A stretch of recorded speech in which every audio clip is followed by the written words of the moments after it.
ready to transform your Paysafecard digital balance into tangible spending power. Let's activate your Paysafecard MasterCard and unlock a world of convenient, secure transactions. First, locate your Paysafecard MasterCard on the front of the card. Find the 16-digit card number. You'll need this for activation.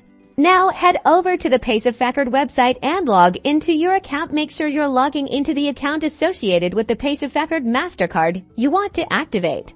Once you're logged in, navigate to the section that manages your Paysafecard MasterCard. This might be labeled as Cards, MasterCard, or something similar. Look for your card listed there.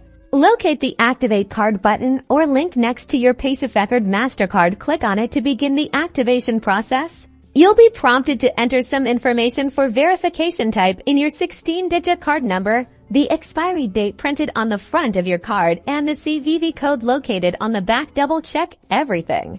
After submitting your information, you should receive a confirmation message indicating that your Paysafecard MasterCard has been successfully activated.